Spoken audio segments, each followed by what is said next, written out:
Na aula passada nós estávamos trabalhando o primeiro, o segundo e o terceiro capítulo, né?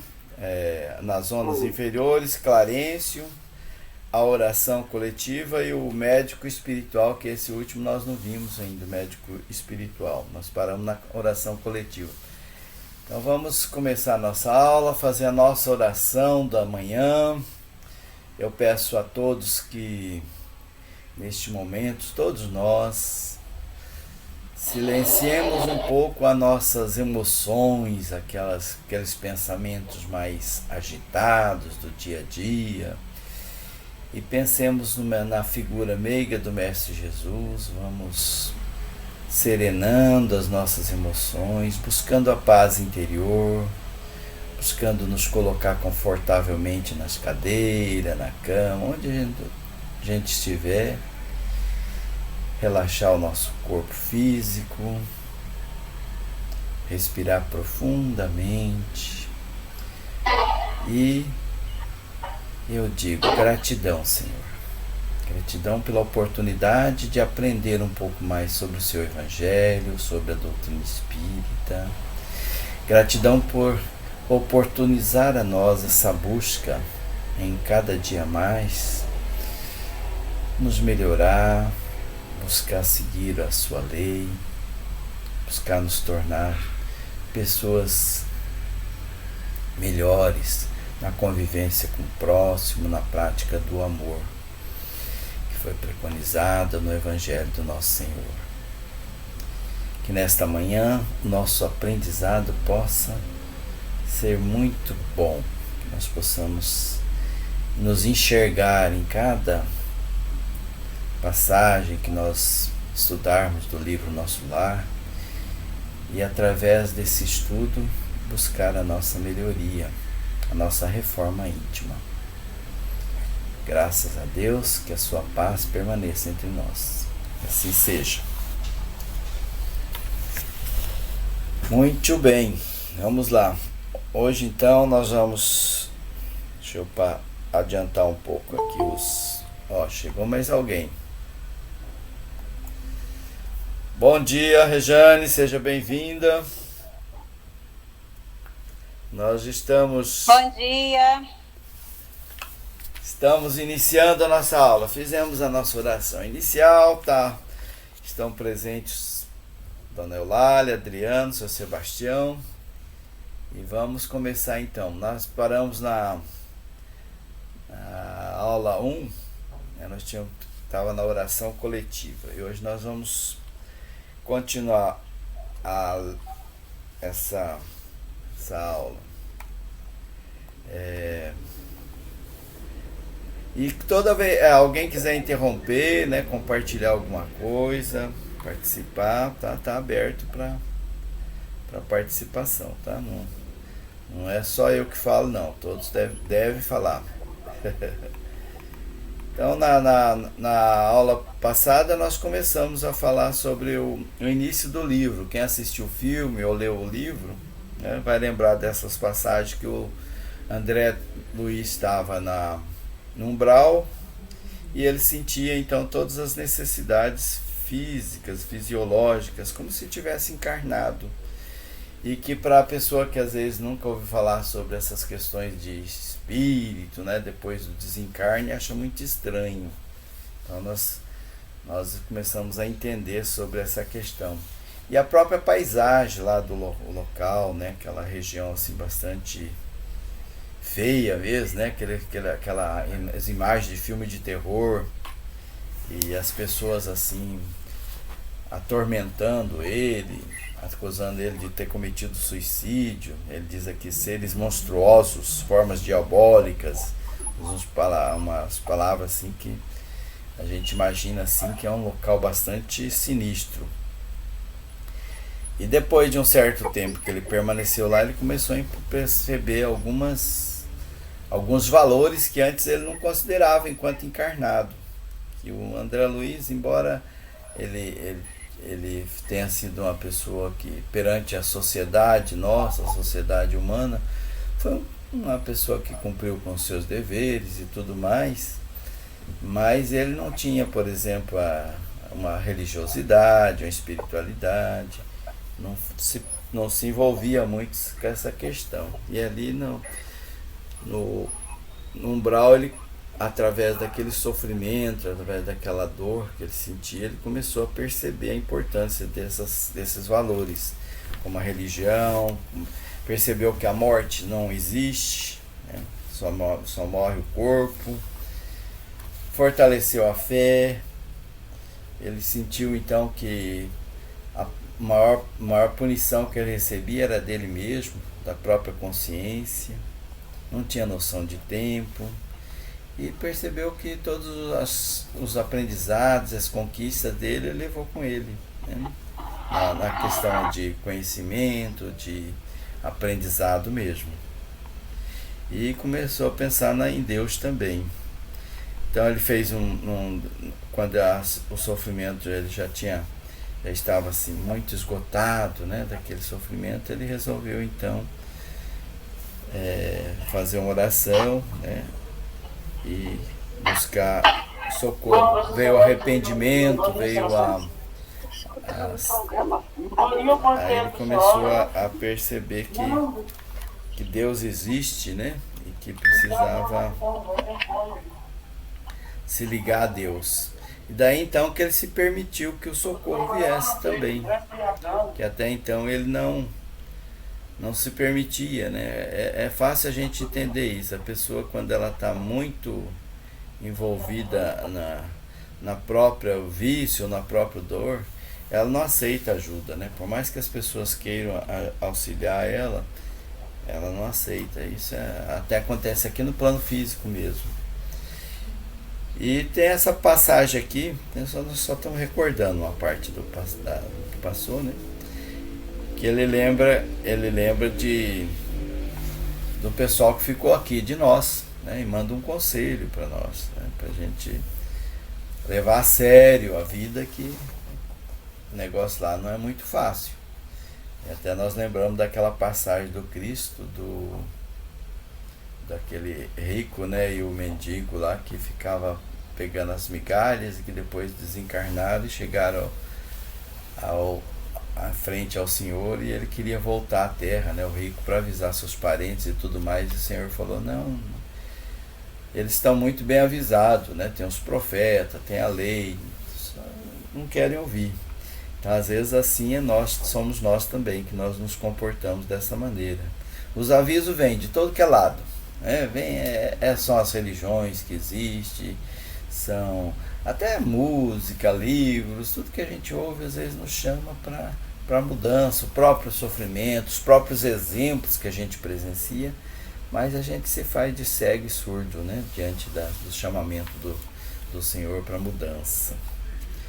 Então ele recebeu então o consolo, depois de ter feito uma oração sentida, né, de o arrependimento ter vindo até ele. Então veio o Clarencio, né, e os mensageiros, os enfermeiros lá do nosso lar levaram ele. Ele ficou muito surpreso, né, com o acolhimento que ele recebeu, muito grato. E também ele percebeu uma outra questão, né, que ele achou assim bastante estranho: as construções, a beleza do nosso lar, e que tudo ali é físico mesmo, existe, né, palpável, não é uma coisa assim de imaginação. Nós estamos imaginando que existe colônias espirituais, que as pessoas lá têm necessidades muito parecidas com a nossa. Então, quando a gente estuda o livro dos médiuns, o livro dos espíritos, a própria Gênesis, nos capítulos sobre as sensações dos espíritos, a gente entende um pouquinho mais como é que funciona essa questão, né, das sensações através do perispírito, que nós até estudamos no primeiro módulo, que foi noções básicas, né? Como é que o perispírito atua, né? Embora a gente tenha aquela aparência igual físico, né, com olhos, ouvidos e tudo, mas não tem um órgão propriamente dito. Então o espírito ele percebe, ele tem as sensações por todo aquele perispírito que tem, não tem um órgão assim fisiológico, mas as sensações são semelhantes a que nós temos aqui na Terra e a maioria das vezes até mais intensa, né? Por isso que a dor, né, que ele sente lá às vezes é mais intensa. E a gente também entende que essa questão da intensidade da dor, da alegria, da felicidade tem muito a ver com a nossa forma de encarar a vida, né? Isso também nós estudamos no capítulo do Livro dos Espíritos, que diz sobre os bem-aventurados aflitos, sobre o bem e o mal sofrer. Ok.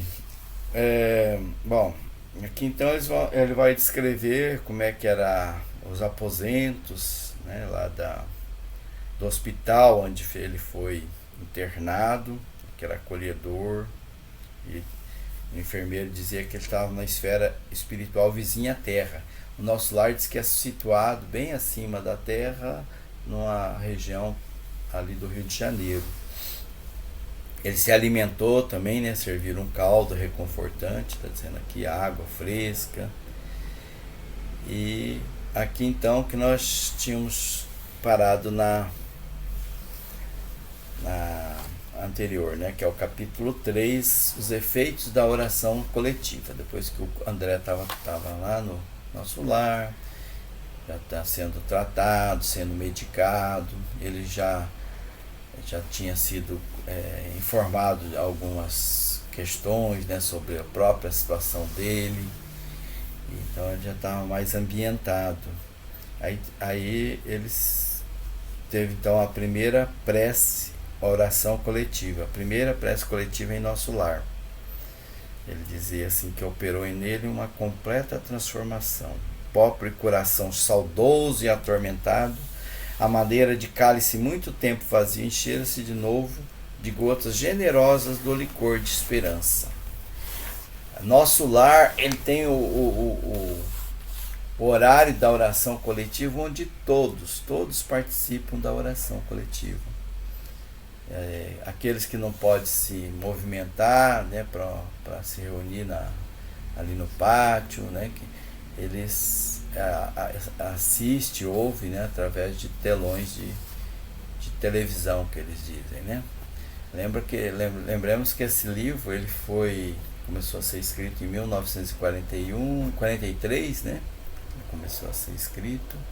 Não tinha as tecnologias que nós temos hoje e tudo mais, mas eles já mostravam muitas informações lá. Hoje a gente já vê que já existe, né? Nós já temos os recursos tecnológicos que eles mostravam lá no nosso lar. Muito bem. Então aqui ele fala sobre então o cenário, né, que as luzes, a sensação do momento da oração coletiva. Então, ele descreve aqui, obedecendo a processos avançados de televisão, surgiu o cenário de templo maravilhoso. Sentado em um lugar de destaque, um ancião curado de luz fixava o alto em atitude de prece, envergando alva túnica de irradiações resplandecentes. Então, estão orando com o governador através da audição e visão à distância. Louvemos o coração invisível do céu, o enfermeiro dizia. Mas, todo o momento da oração. E nós sabemos aqui mesmo o efeito da oração em nós mesmos e nas pessoas por quem nós oramos. Como é que funciona, né, essas energias? Toda vez que nós pensamos, toda vez que nós nos envolvemos com essa vontade de nos aproximar de Deus, nós criamos uma energia que nos beneficia a todos. Daí a necessidade de a gente tá sempre em oração, né? Sempre que a gente se vê numa situação de desafio, apele para a oração. Mesmo aquela mesmo que esteja num momento conturbado ali, numa situação muito difícil, né? Até num momento de embate, às vezes, né? De discussão, de debate. Hoje nós estamos vivendo um momento no Brasil onde há muitas dissensões, né? As pessoas estão, às vezes, se degradando, né? Então é um momento da gente buscar a Deus, né? Se a gente está num momento assim, tão perturbado que a gente não consegue fazer essa sintonizar, mas pelo menos que a gente mentalize uma oração que a gente conheça mesmo, uma música, né? Que tem essa característica de oração, e a gente faça a oração. Chegou mais gente. Bom dia, Cristiano, seja bem-vindo.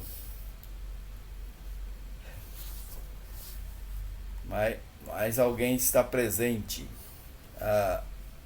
Bom dia, obrigado. Seja bem-vindo. Nós já estamos caminhando discorrendo sobre o nosso lar. Alguém quer comentar alguma coisa? Não, nós estamos... Só eu falei até agora. Para alguém que quiser comentar sobre o que foi dito, ou fazer um breve resumo para o Cristiano que chegou agora, ele está aberto. Só para avisar, dona Lalinha, talvez a senhora não esteja percebendo, mas seu microfone está desligado, tá? Tem que ligar para falar, se a senhora quiser se manifestar. Muito bem. Já que ninguém vai falar, eu vou continuar então. Vamos lá. Então aqui nós vamos falar sobre o médico espiritual. Então ele viu entrar Clarencio, acompanhado por um simpático desconhecido, Henrique de Luna, do Serviço de Assistência Médica da Colônia Espiritual. Vamos nos lembrar que André Luiz era médico, né? Ele era médico aqui na Terra. Então quando esse médico entrou, ele falou com o médico Henrique Luna, né? De igual para igual, falando, eu tô com sintoma disso e aquilo, já apresentou o próprio diagnóstico.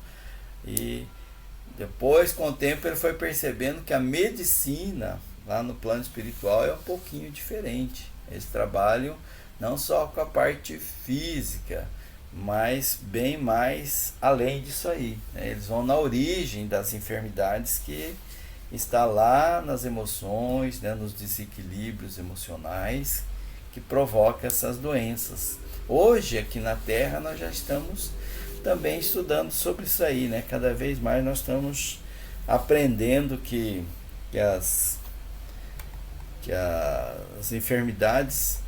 Eu não tinha visto que a minha câmera estava desligada. Eu gosto muito de me aparecer aqui, agora que eu vi. Bom, tá tudo bem.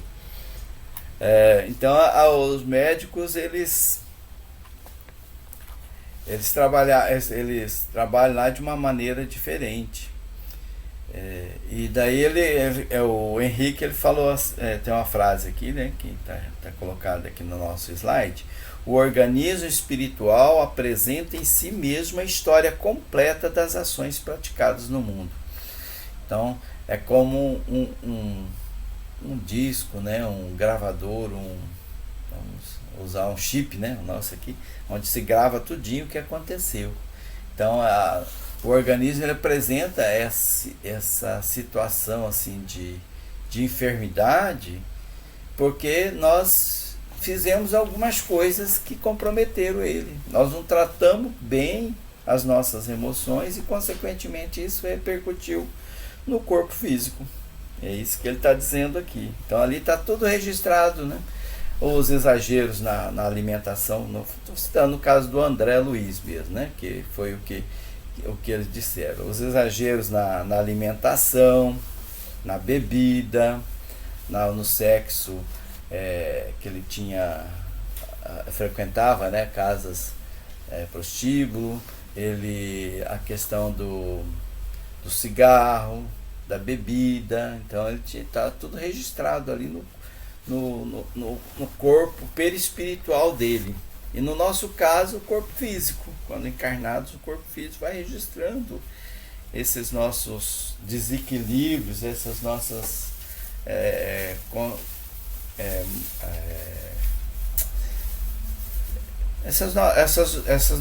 nossos comportamentos, né, inadequados no dia a dia, tanto na questão emocional quanto na questão física. Então, aqui tem o diagnóstico feito, né, pelo médico Luna. Ausência do autodomínio, a inadvertência do trato com os semelhantes. Qual médico aqui na Terra que diria isso, né? Olha, o seu problema, né? A gente fala, não, o seu problema é uma enxaqueca, fala sobre uma questão física, né? Lá no plano espiritual, não. Ausência de autodomínio, a inadvertência do trato com os semelhantes. Então, provavelmente ele era uma pessoa assim, né, um pouco impulsiva, né? Autodomínio, eu entendo assim, que é uma pessoa impulsiva, que não, aquele tipo assim que não leva desaforo para casa, né, e tal, que quando provocado reage muito mal, e ele tinha um conceito assim médico e tal, né, uma família, então ele tinha muitas pessoas, por exemplo, abaixo dele na questão da hierarquia social aqui da Terra. E a inadvertência no trato com semelhantes, né? Não tratava muito bem as pessoas, não era muito amável, muito doce, pelo que diz aqui. Olha a questão da enfermidade dele, onde que está. O meu amigo, no entanto, iludiu excelentes oportunidades, desperdiçando patrimônios preciosos da experiência física. Uma outra situação, também no diagnóstico. Ele teve muitas oportunidades de fazer o que é certo, de auxiliar o semelhante, de uma convivência mesmo familiar, provavelmente, na convivência social, e ele perdeu tempo, né? Perdeu oportunidades de agir. E tudo isso implicou nessa alteração no corpo dele, corpo perispiritual, no caso aqui, né? Aqui tem uma imagem onde o médico está aplicando, né, impondo as mãos sobre a área abdominal dele, que ele desencarnou vítima de um câncer no estômago, e ele está fazendo o tratamento magnético para recuperação do corpo perispiritual dele. Então ele diz assim, todo o aparelho gástrico foi destruído à custa de excessos de alimentação e bebidas alcoólicas. Devorou-lhe a sífilis energias essenciais. Então, por conta do comportamento dele, ele teve problemas graves nessa parte, a parte do abdominal, né, aparelho gástrico, porque ele alimentava de forma errada, inadequada e exagerada. E as bebidas, né, alcoólicas que consumia, e a sífilis por conta dos desatinos na área sexual, né? Pegou doenças que comprometeu, que agravou para se tornar esse câncer que ele apresentou e que levou ele ao desencarne. E aí no final ele dá o diagnóstico final, que é o mais pesado para ele ouvir, né? Na verdade, tua posição é a do suicida inconsciente. Mas é necessário reconhecer que centenas de criaturas se ausentam diariamente da Terra nas mesmas condições. Clarêncio, é um alerta para a gente, né? Dezenas de criaturas se ausentam da Terra diariamente. E aqui ele diz assim, aproveita os tesouros do arrependimento, guarda a bênção do remorso. Então, quando caiu a ficha, né, que a pessoa percebeu isso aí, né, que ele percebeu, vem o arrependimento, vem o remorso, né, ele falou, isso é uma bênção, né, é sinal que você está começando a se perceber, se enxergar, aproveita isso para poder se modificar, né, aproveita isso para se recuperar. Então essa é a nossa aula número 1 que nós estamos encerrando. Nós vamos já passar para 2. Agora eu quero ouvir de vocês. Vamos comentar, vamos participar. Quem pode começar aí a comentar sobre essas questões. Essas questões têm muito a ver com a gente, né? Com o nosso dia a dia, com o dia a dia dos nossos familiares, né? Nossas pessoas que convivem conosco. Essa aula ela precisa ser participativa. Vamos lá, quem que se aventa a participar? Se quiser eu posso voltar os slides também, ou então já vou passando para o próximo e vamos conversando. Alguém? Todos os microfones estão desligados, viu? Só para avisar. Eles desligaram os microfones. Quem quiser ligar o microfone aí, acionar. Ninguém? Ai, Odilon, acho que nessa família todo mundo é vergonhoso, eles não gostam de falar, não. Não. Eu acho que é hoje, porque a dona Lalinha participa bastante. Acho que ela teve um probleminha aí, teve que sair. Ah, ela teve que O sair. telefone dela. Tá. Aí ela apareceu, e agora? A dona Lalinha sempre participa muito. Ela gosta de falar. Tem muitos causos ela para vai contar falar aqui. Dona Lalinha, a senhora estava me ouvindo ou não? Agora eu tô. Ah, então a senhora ouviu Foi só um pedacinho. sobre Foi só uns pouquinhos minutos. Ah, tá. Então, vocês ouviram sobre o diagnóstico lá do plano espiritual? O que é que tem a dizer sobre isso?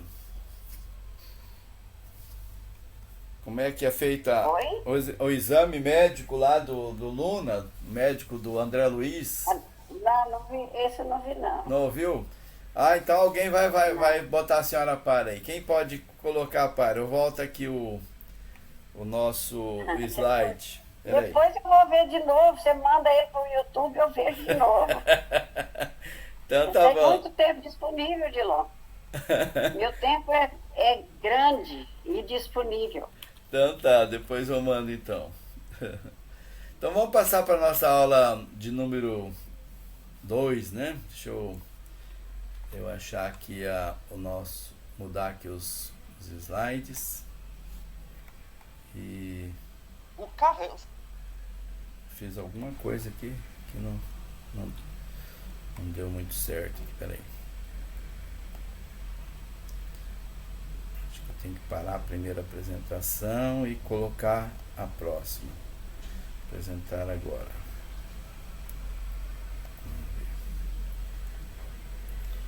Aqui,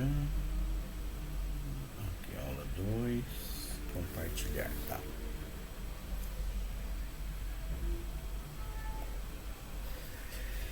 Então, na aula 2, nós temos esses 4 títulos aqui: recebendo assistência, precioso aviso, explicações de lísias e organização dos serviços. Então, nós vimos aqui na aula número 1, né, o médico tratando dele, diagnosticando, o enfermeiro dando assistência, e agora nós vamos ver a continuação desse trabalho de assistência. Então aqui nós temos aqui o André Luiz recebendo assistência de Lísias, né? O médico foi o Luna, né? Então ele diz assim: sou Lísias, seu irmão. Meu diretor e assistente, Henrique de Luna, designou-me para servi-lo enquanto precisar de tratamento. Então esse seria então o enfermeiro que ia acompanhar o André Luiz. Só recordando, né, ele saiu de uma situação extremamente complicada, né, quando ele estava lá no umbral, né, com todas aquelas, no meio da lama, né, das coisas podres. Imagine como é que é a situação. As sensações que o espírito, no plano em estado de desencarne, sente, é similar e até mais intensa que a nossa aqui. Então imagine uma pessoa que sempre teve uma vida assim boa, farta, né, assim, na questão material, de repente ele se vê nessa situação, né, de ter que se alimentar de raízes podres, de lama, né, porque ele sentia uma sede terrível ali, as pessoas acusando aquelas pessoas que nem tinham forma mesmo humana e tal. Então isso acompanhou ele Segundo relato no nosso lar, 8 anos ele permaneceu nessa situação. Veja bem. E não era uma pessoa má, não, né? O André Luiz, se a gente olhar assim, ele não era uma pessoa má, que fazia mal para as pessoas. Só que também não era aquela pessoa que procurava fazer o bem, ajudar um e outro. Ele teve uma oportunidade grandiosa. As pessoas em determinadas profissões, com a medicina, né, é uma oportunidade grande, né, de auxiliar, de aliviar a dor do próximo, de diminuir a questão, né? E ele fazia isso sempre em troca do recurso financeiro mesmo, né? Então, o pagamento, como diz o Cristo, né, já estava ali. Ele não pensava em fazer aquilo pelo amor mesmo ao próximo. Então, esse Lísias é o assistente. Ele usa o termo aqui assistente, mas nós aqui talvez nós consideremos como enfermeiro, mas é um pouco mais que enfermeiro, porque ele dá uma assistência a mais profunda, né, na questão emocional mesmo, de informações, de ajuda ao André. Ele diz assim que ele sou visitador dos serviços de saúde. Na sessão em que se encontra, que o André estava ali, tem mais de 1000 doentes espirituais. Era só um bloco ali, né, de todo o nosso lar. Mais de 1000 espirituais, enfermos tinha ali. E ele diz que o Lísias, atende 80 enfermos. Então, cada visitador de serviço de saúde atende 80 enfermos diariamente. E ele diz que dos que ele atende, 57 se encontram nas suas condições. Quer dizer, está na mesma situação que o André Luiz. A maioria do que ele estava atendendo. Ali é o recebimento de assistência. Aqui tem uma referência do Livro dos Espíritos, na pergunta 237, que diz assim, a pergunta é: uma vez de volta ao mundo dos espíritos, conserva a alma as percepções que tinha quando na Terra? Que a gente sempre imagina assim, desencarnou, vira uma fumacinha, né, vira alguma coisa assim, então a ideia, né, ver os filmes, as descrições, né, dos fantasminhas, da assombração, a gente tem uma ideia de como que é depois de desencarnados. Aí ele diz assim, sobre as percepções que tinha na Terra, sim, além de outras de que aí não dispunha, porque o corpo, qual véu sobre elas lançado, as obscurecia. Então ele sente as sensações que tem aqui na Terra, né? Nós sentimos quando desencarnamos, e mais outras sensações que o corpo, enquanto encarnado, não nos permite sentir. Então nós sentimos mais, ampliada, potencializada essas sensações. A inteligência é um atributo que tanto mais livremente se manifesta no espírito, quanto menos entraves tenha que vencer. Então, qual que é o entrave que a inteligência encontra aqui na Terra? Provavelmente as nossas tentações mesmo que a gente tem aqui, né? A gente acaba não desenvolvendo essa inteligência para a verdade, porque a gente se acomoda, né? Não adquire muitos conhecimentos, não busca os conhecimentos que deveríamos conhecer. Então ele é um atributo, a inteligência, mas ela está como que entorpecida aqui na Terra. Quando nós estamos no plano espiritual, ela se amplia mais, porque o nosso interesse muda também. Nós começamos a ver a vida sobre um prisma diferente. Aí a gente valoriza coisas que aqui a gente não dava tanta importância. Hoje aqui, enquanto encarnado, a gente valoriza muitos nossos apegos mesmo materiais, né? Nossas coisas, meu isso, meu aquilo. Então, se apossamos de coisas que a gente sabe que é temporais, que quando a gente desencarna não leva a nada, até de pessoas, né? Meu filho, né? Tem aquele apego, meu esposo, minha esposa, né? E a gente tem apego por tudo, né? Inclusive até por pessoas. Quando chega no plano espiritual, a gente vê diferente. Essa questão esclarece nessa parte. E aqui ele também descreve a condição de alguns espíritos, né, que estão lá, né, vizinhos de Maca, né, que eles estão todos no hospital ali, né, numa sala ampla, né, coletiva, em tratamento, e ali existem ainda os mutilados, de órbitas vazias, então aqueles que gastaram os olhos no mal, aparece ali, né, com as órbitas vazias. Os paralíticos que utilizaram a locomoção fácil nos atos criminosos. Os loucos que praticaram aberrações sexuais. Quando a gente vê essas descrições, a gente vai, algumas pessoas, né, e falam bem assim, esse é o castigo, né, castigo de Deus. Né? A pessoa usou mal, as pernas, os braços, eles ficam paralíticos lá no plano espiritual, né? Ou até reencarna aquilo, isso aí. Mas não, na realidade, o que o André Luiz ali descreve, desde a questão do umbral, é que a nossa consciência que traz essas questões. A gente começa a perceber que a gente desperdiçou um tempo precioso, desperdiçou recursos, e daí a gente se sente culpado.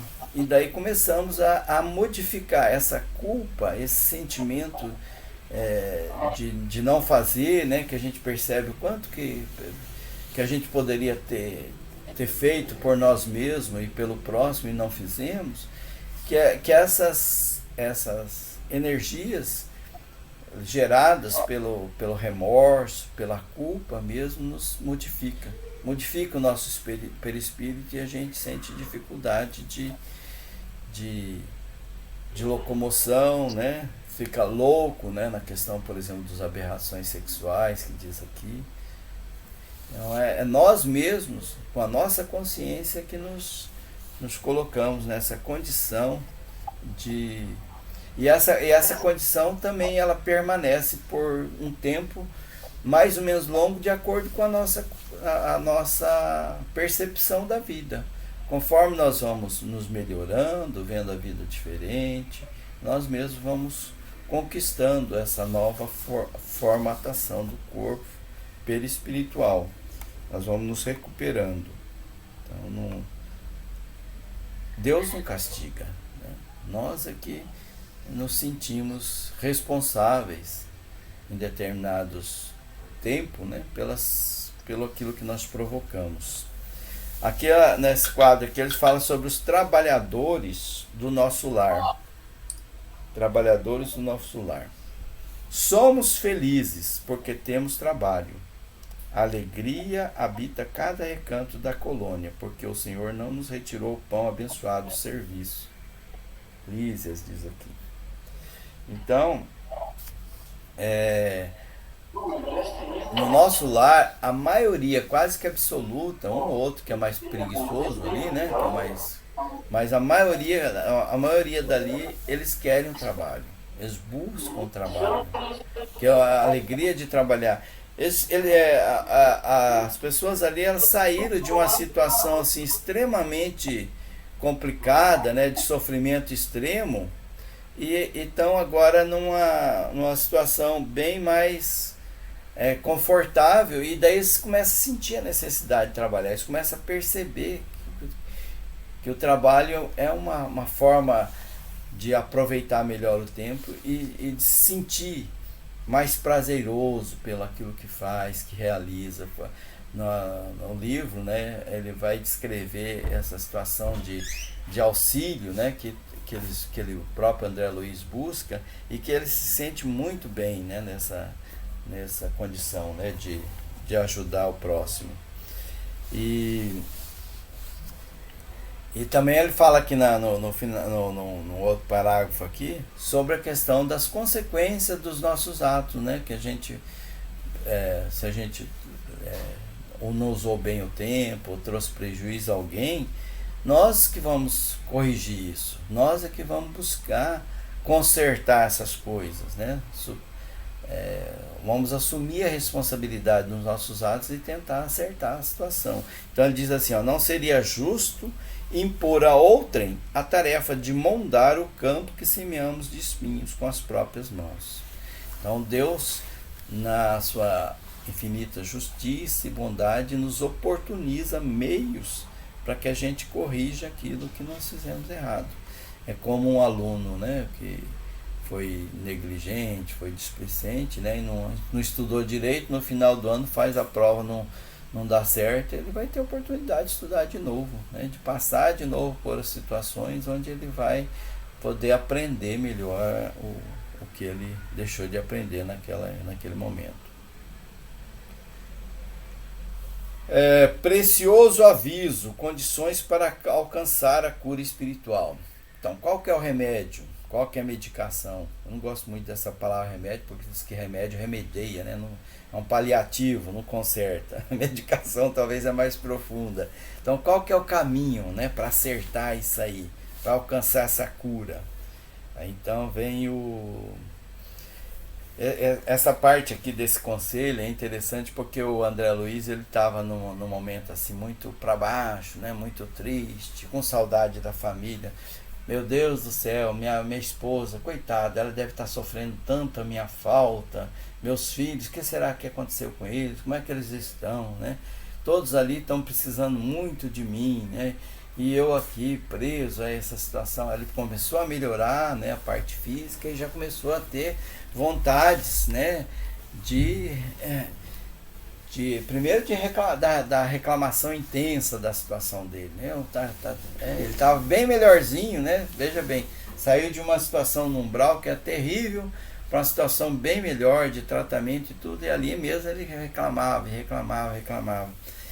E daí o Clarence ouviu ele, né, com atenção e tudo mais, né, deixou ele falar bastante, e depois então ele fez as recomendações. Aprenda a não falar excessivamente de si mesmo, nem comente a própria dor.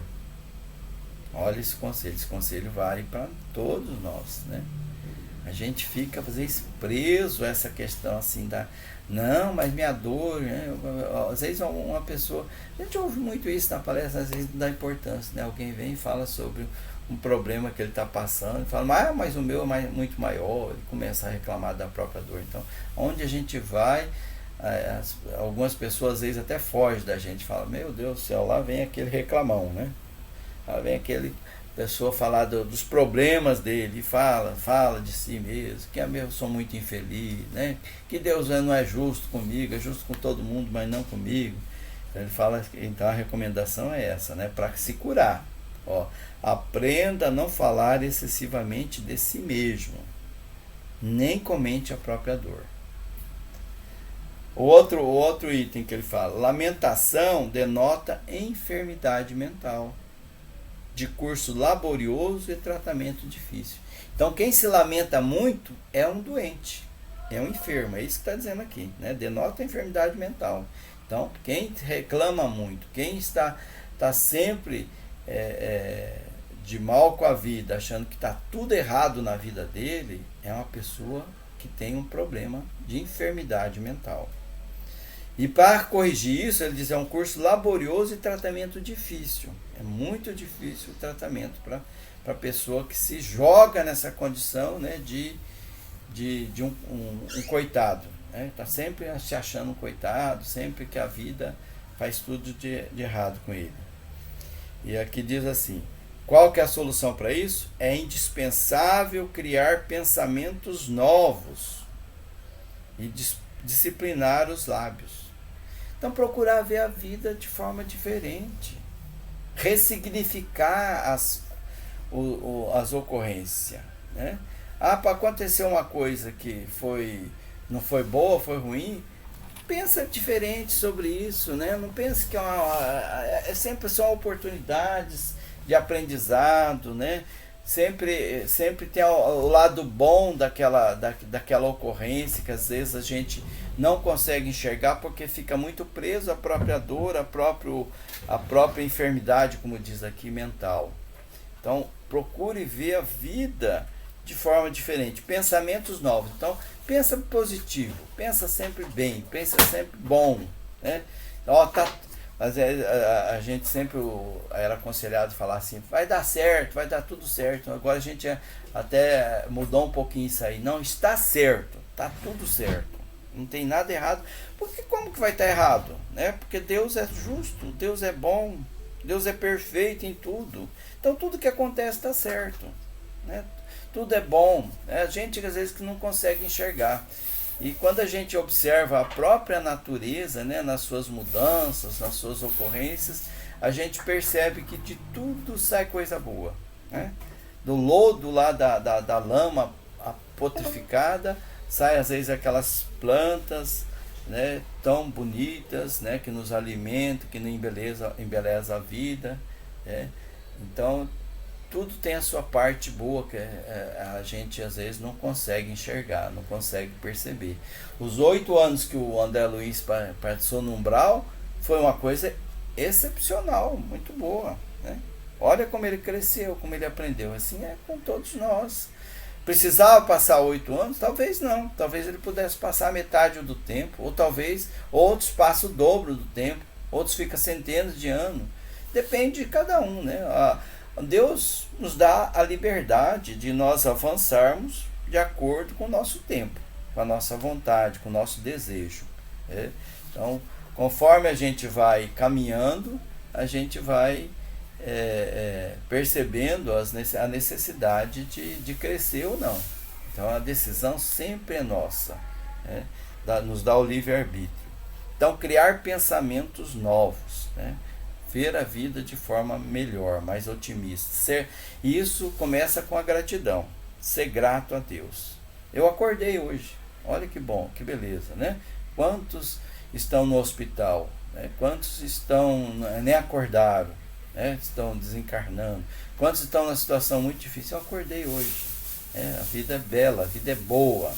É essa que é a recomendação para essa cura espiritual e física também. Dor para nós significa possibilidade de enriquecer a alma. Olha o conselho do médico aqui. Então significa o que? Possibilidade. Quando vem a dor é possibilidade. Quando eu sinto vamos pensar na dor bobinha, né? Dor física, a dor de dente. O que significa isso? Significa que eu tenho que mudar os meus hábitos, que eu tenho que procurar socorro, né? Procurar tratar, que eu posso ver a vida melhorar alguma coisa em mim mesmo, né? Tudo, valorizar o que eu tenho, né? A minha forma de vivência. Então tudo tem uma parte que a gente pode ressignificar ela e enxergar de forma diferente. A luta constitui caminho para a divina realização. A luta constitui caminho para a divina realização. Então, a vida da gente, ela está sempre passando por desafios novos, sempre por mudanças. E essas mudanças é que nos impulsiona a nos realizar melhor, a crescer. Aqui ainda tem mais alguns esclarecimentos do Clarencio. Alguém quer comentar alguma coisa? Está aberto. Nós já vamos caminhando para o encerramento, que o Google Meet aqui avisou já que nós estamos com 7 minutos para encerrar o nosso tempo. Alguém quer comentar? Não? Está aberto, pode abrir os microfones e falar. Nós vamos parar nesse slide aqui, né, número 7 da aula 2, né? Então, só vamos ler mais esses esclarecimentos aqui de Clarencio. O mesmo Pai que vela por sua pessoa, oferecendo-lhe teto generoso, nesta casa atenderá a seus parentes terrestres.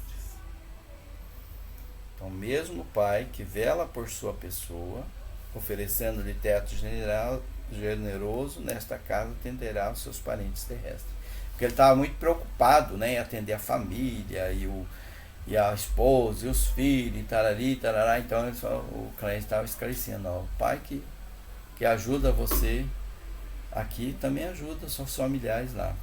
Se vocês tiverem oportunidade de ler, eu vou colocar também para cada um, né, para Dona Lalinha e outros também ouvirem algum vídeo sobre esse capítulo 5, seria bom, ou ler o próprio livro, né? Esse capítulo 5 ele é muito rico, Porque a gente vai entender por que o Clarence está dizendo isso para ele, né? Que no momento em que ele estava lá, né, precisando, né, reclamando, né?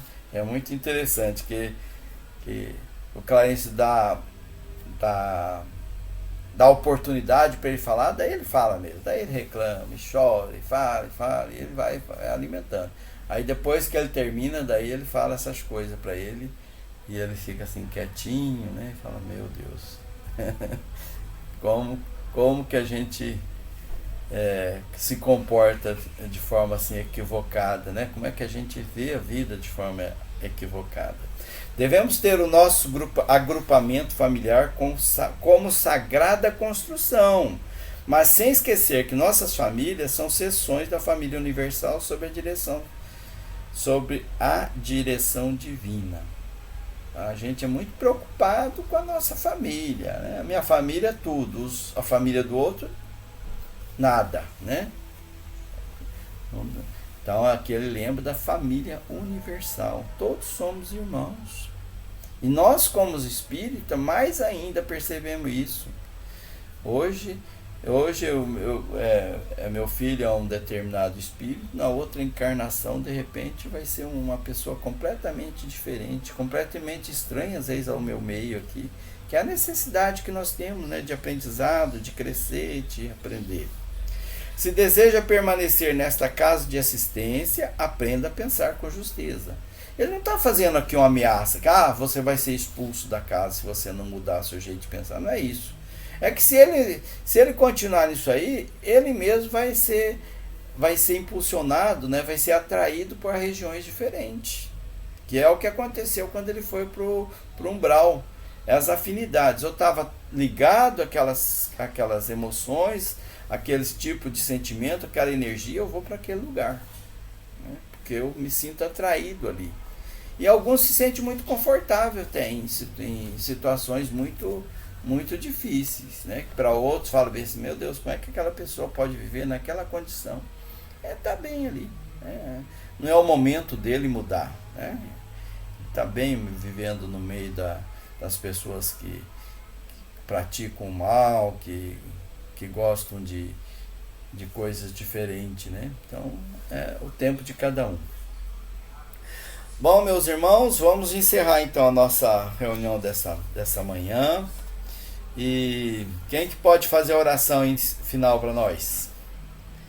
Vamos abrir os microfones aí, pelo menos a oração. Vamos lá. Dona Lalinha, seu Sebastião, Regiane. A mamãe que gosta de fazer a oração. Vamos deixar para ela. Aí, dona Lalinha. A Regiane quer. A dona Lalinha, né? É isso? É, a Lalinha que gosta de fazer. Aí, a senhora quer fazer a oração? A senhora está com o seu microfone fechado. Pede para alguém abrir aí para a senhora. Seu Sebastião, socorre aqui. Não é que eu goste de fazer tanto, mas é porque aqui em casa só sobrou eu, né? ninguém tem essa aptidão. Eu não sei fazer oração. É que eu converso com Deus sozinha. A minha conversa com Deus sozinha, ela é diferente. Ela é bem diferente da conversa assim, na comunidade, né? Em todos. A gente sozinha, a gente expõe as dificuldades, a gente conversa muito tempo. Não, mas a gente faz. Ixi, não tem problema. Tá certo. Podemos fazer então, dona Lalinha. Amado Mestre Jesus, nós estamos aqui mais uma vez agradecendo a Ti, Mestre, por essa oportunidade que nos deste de estudarmos esse grande livro escrito por André Luiz, pela mão do nosso inesquecível Chico Xavier, com a participação de Emmanuel. E nós temos muita gratidão a Ti, Mestre, por nos dar essa oportunidade de de aprender de novo, ler e aprender o que está acontecendo do outro lado. Porque a gente sabendo mais ou menos o que acontece do outro lado, facilita mais a nossa vida aqui na Terra, para a gente fazer a preparação da nossa ida, para a gente preparar o nosso caminho. Fica mais